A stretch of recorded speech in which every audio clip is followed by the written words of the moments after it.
அமெரிக்காவுடனான பேச்சுவார்த்தைக்கு தொடர்ந்து மறுப்பு தெரிவித்து வருகின்ற ஈரான் இப்பொழுது ஓமான் நாட்டுடன் புதியதொரு ஒப்பந்தத்தை எட்டியிருப்பதாக சொல்லப்படுகிறது. அந்த ஈரான் ஓமான் ஒப்பந்தத்தில் அப்படி என்னதான் சொல்லப்பட்டிருக்கிறது, அதில் அமெரிக்காவினுடைய பங்கு ஏதேனும் இருக்கிறதா? இது சம்பந்தமாக இந்த காணொளியில் விரிவாக பார்க்க இருக்கின்றோம். ஏமன் நாட்டு கடல் பரப்பில் கப்பல் ஒன்றின் மீது தாக்குதல் நடைபெற்றிருப்பதாக, இன்று புதன்கிழமை தாக்குதல் நடைபெற்றிருப்பதாக தகவல் ஒன்று வெளியாகி இருக்கிறது. அது குறித்தும் பார்க்க இருக்கின்றோம்.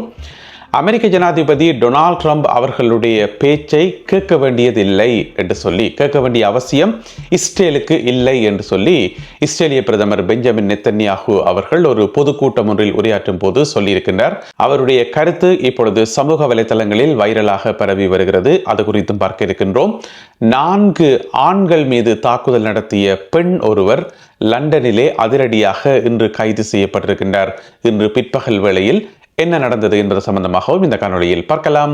தமிழடியான் சொந்தங்கள் அனைவருக்கும் வணக்கம். உலக செய்திகளுக்கு உங்களை அன்புடன் வரவேற்கின்றேன். ஈரானுக்கும் அமெரிக்காவுக்கும் இடையிலான பேச்சுவார்த்தைகள் திங்கட்கிழமை ஆரம்பிக்கும் என்று சொல்லி அமெரிக்க ஜனாதிபதி டொனால்ட் ட்ரம்ப் அவர்கள் சொல்லியிருந்தவர் இன்றைக்கு புதன்கிழமை ஆயிட்டது. இதுவரைக்கும் பேச்சுவார்த்தை ஆரம்பிக்கவே இல்லை. அமெரிக்காவோட பேச்சுவார்த்தை நடத்துகின்ற எண்ணமோ அல்லது அமெரிக்க தூதுக்குழுவினர் வந்தால் அவர்களை வரவேற்கின்ற எண்ணமோ எங்களுக்கு கிடையாது என்று சொல்லி ஈரான் அன்றைக்கு ஞாயிற்றுக்கிழமை அறிவிச்சிருந்தவர்கள். சொன்னபடியே பார்த்தீங்கன்னு சொன்னால் ஒரு விதமான பேச்சுவார்த்தையும் இல்லை. இப்போ இன்றைய சூழ்நிலையில் சண்டையும் இல்லை, சமாதானமும் இல்லை, பேச்சுவார்த்தையும் இல்லை. அப்படியே அந்த மயான அமைதி என்று சொல்லுவது தானே, அந்த மாதிரி ஒரு மயான அமைதியாக இருக்கிறது ஈரானுக்கும் அமெரிக்காவுக்கும் இடையிலான அந்த தொடர்பாடல்கள். அது ஒரு பக்கம் இருக்க, ஈரான் மற்ற பக்கம் பார்த்தீங்கன்னு சொன்னால் ஓமான் நாட்டுடன் ஒரு ஒப்பந்தம் ஒன்றை எட்டியிருக்கின்றார்கள். கடந்த 2-3 நாட்களாக பேச்சுவார்த்தைகள் நடைபெற்று வருவதாக செய்திகள் வந்து கொண்டே இருந்தன. இப்போ பார்த்தீங்கன்னு சொன்னால் அந்த ஒப்பந்தம் எட்டப்பட்டிருக்கிறது என்று சொன்னால் ஹோர்முஸ் நீரிணையை எப்படி 2 நாடுகளும் சேர்ந்து நிர்வாகம் செய்கிறது, அதில் ஈரானினுடைய பங்கு என்ன, ஓமானினுடைய பங்கு என்ன, அதில் கட்டணம் வசூலிக்கிறதாக இருந்தால் எப்படி வசூலிக்கிறது, வசூலிக்கப்படுற கட்டணத்தை என்ன செய்கிறது, இந்த மாதிரி நிறைய விஷயங்கள் கலந்துரையாடப்பட்டு சுமூகமான முறையில், நல்ல முறையில் ஒரு ஒப்பந்தத்துக்கு தாங்கள் 2 நாடுகளும் வந்திருப்பதாக இப்பொழுது ஈரானினுடைய வெளிவிவகார அமைச்சு அறிவித்திருக்கிறது. அப்ப எங்கள் எல்லாருக்குமே ஒரு கேள்வி ஒன்று வரும், இந்த ஒப்பந்தத்துக்கும் அமெரிக்காவுக்கும் ஏதாவது சம்பந்தம் இருக்கான்னு சொல்லி.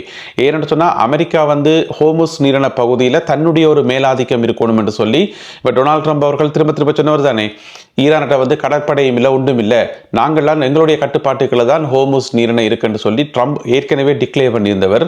அப்படி இருக்கும்போது ஈரானும் ஓமானும் ஒப்பந்தம் போடும்போது இதில் அமெரிக்காவினுடைய பங்கு என்னென்று பார்த்தீங்கன்னு சொன்னால் அமெரிக்காவினுடைய பங்கு ஒன்றுமே இல்லை, எதுவுமே கிடையாது என்று சொல்லி அறிவிக்கப்பட்டிருக்கிறது.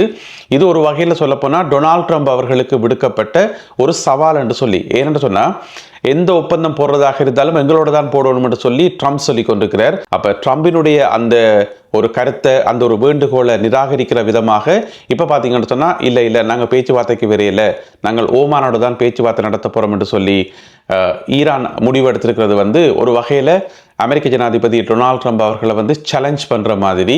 அது கூட இன்னும் முரண்பாடுகளை தோற்றுவிக்கலாம் என்று சொல்லி எதிர்பார்க்கப்படுகிறது. இருந்தாலும் ஈரானும் ஓமானும் இப்பொழுது ஒரு பொது உடன்படிக்கையின் கீழ் வந்திருக்கிறார்கள். ஹோர்முஸ் நீரிணையில எங்கள் 2 நாடுகளையும் தவிர்ந்த ஏனைய எந்த ஒரு நாட்டுக்கும் எந்த ஒரு அலுவலும் இல்லை என்று சொல்லி 2 நாடுகளும் சேர்ந்து முடிவெடுத்திருப்பதாக சொல்லப்படுகிறது.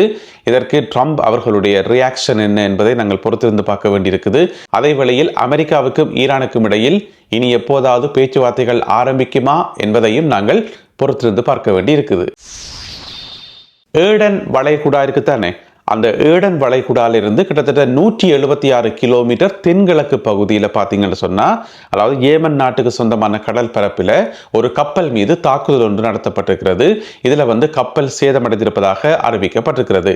இந்த தகவலை வெளியிட்டிருக்கிறதான்னு பார்த்தீங்கன்னு சொன்னால் பிரித்தானியாவில் இருக்கக்கூடிய கடல்சார் கண்காணிப்பு அமைப்பு UKMTO என்று சொல்லுவோம், அவர்கள் வெளியிட்டுள்ள அறிக்கையில் சொல்லப்பட்டிருக்கிறது. இன்று மாலை 176 கிலோமீட்டர் தொலைவில் போய்கொண்டிருந்த ஒரு கப்பல் மேலே தாக்குதல் நடத்தப்பட்டு அதை சுற்றி பலத்த வெடிச்சத்தங்கள், வெடிப்பு சத்தங்கள் கேட்டதாக சொல்லப்படுகிறது.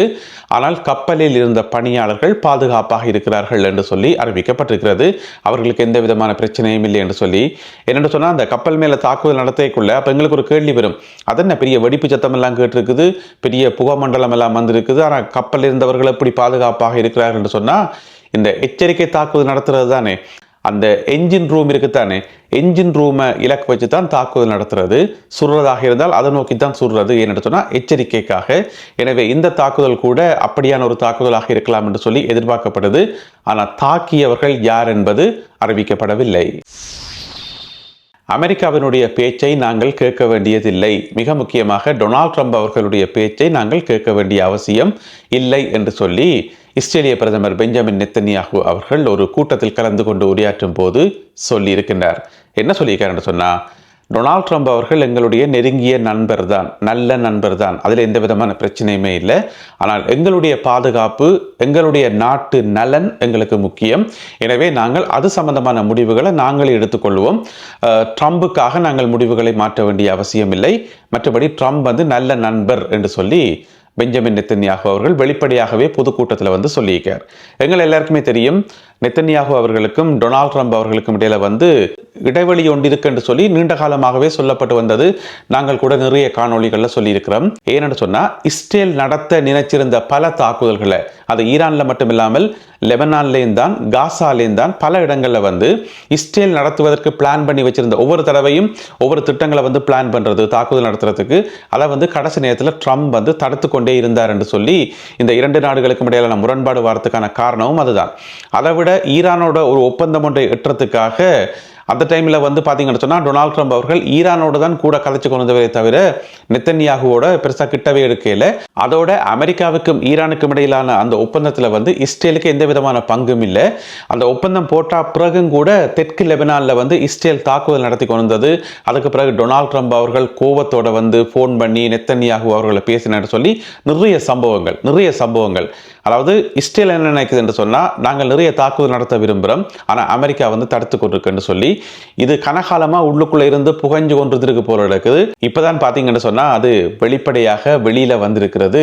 இரண்டு தரப்புக்கும் இடையிலான முரண்பாடுகளை. என்ன பிரச்சனை சொன்னால், லெபனான்ல இருந்து இஸ்ரேலிய படையினர் வெளியேறணும் என்று சொல்லி ட்ரம்ப் கேட்டு பார்த்தார், அது நடக்கல. காசால தாக்குதல்களை நிறுத்த சொல்லி பார்த்தார், அதுவும் நடக்கல. அதோட மேற்கு கரையில் அப்பாவி மக்களை தாக்குறது, அங்கே குடியேற்றங்கள் செய்யறதையும் ட்ரம்ப் நிப்பாட்ட சொல்லி தான் எல்லாத்தையும் நிறுத்த சொல்லி சொன்னதாக ட்ரம்ப் அடிக்கடி சொல்றவர் தானே, அதுவும் நடக்கல. இப்படி எதுவுமே நடக்கல. ட்ரம்ப் சொன்ன எதுவுமே இஸ்ரேலில் நடக்கல. இஸ்ரேல் தன்னுடைய ஒரு இஷ்டப்படி தாக்குதல்களை தொடர்ந்து நடத்தி கொண்டே இருக்குது. அதைத்தான் இப்போ இஸ்ரேலிய பிரதமர் பெஞ்சமின் நெத்தன்யாகு வெளிப்படையாகவே சொல்லியிருக்கார்.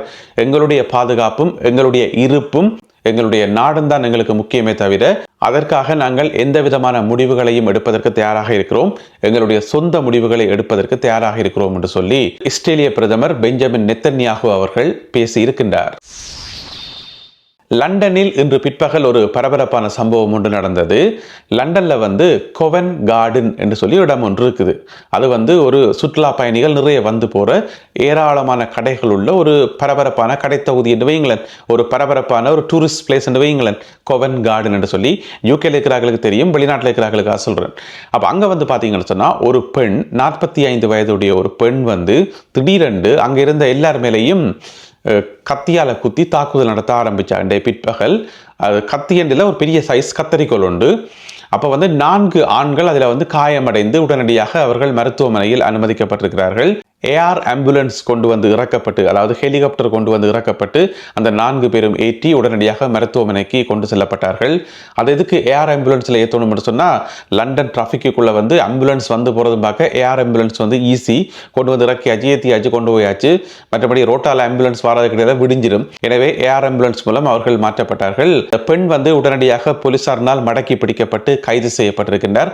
அந்த பெண் மனநலம் பாதிக்கப்பட்டவா என்று சொல்லி அறிவிக்கப்பட்டிருக்கிறது. முதல் கட்டமாக லண்டன்ல இது மாதிரியான சம்பவங்கள் நடக்கிறது, கத்தி குத்து சம்பவங்கள் நடக்கிறது ஒவ்வொரு நாளும் தான் நடக்கும். ஆனா பெண் ஒருவர் 4 ஆண்களை துரத்தி கத்தியால குத்தின சம்பவம் என்று சொன்னா அது இப்பதான் முதல் முறையாக நாங்கள் கேள்விப்படுறோம். எனவே இது ஒரு ஆச்சரியமான செய்தியாகவும் இங்க இருக்கக்கூடிய எல்லா மீடியாக்களினுடைய பிரதான தலைப்புச் செய்தியாகவும் மாறி இருக்கிறது இன்றைய சம்பவம். அந்த கோவன் கார்டன் பகுதி குறிப்பிட்ட சில மணி நேரங்கள் மூடப்பட்டிருந்ததாகவும் பின்னர் திறக்கப்பட்டிருப்பதாகவும் சொல்லப்படுகிறது.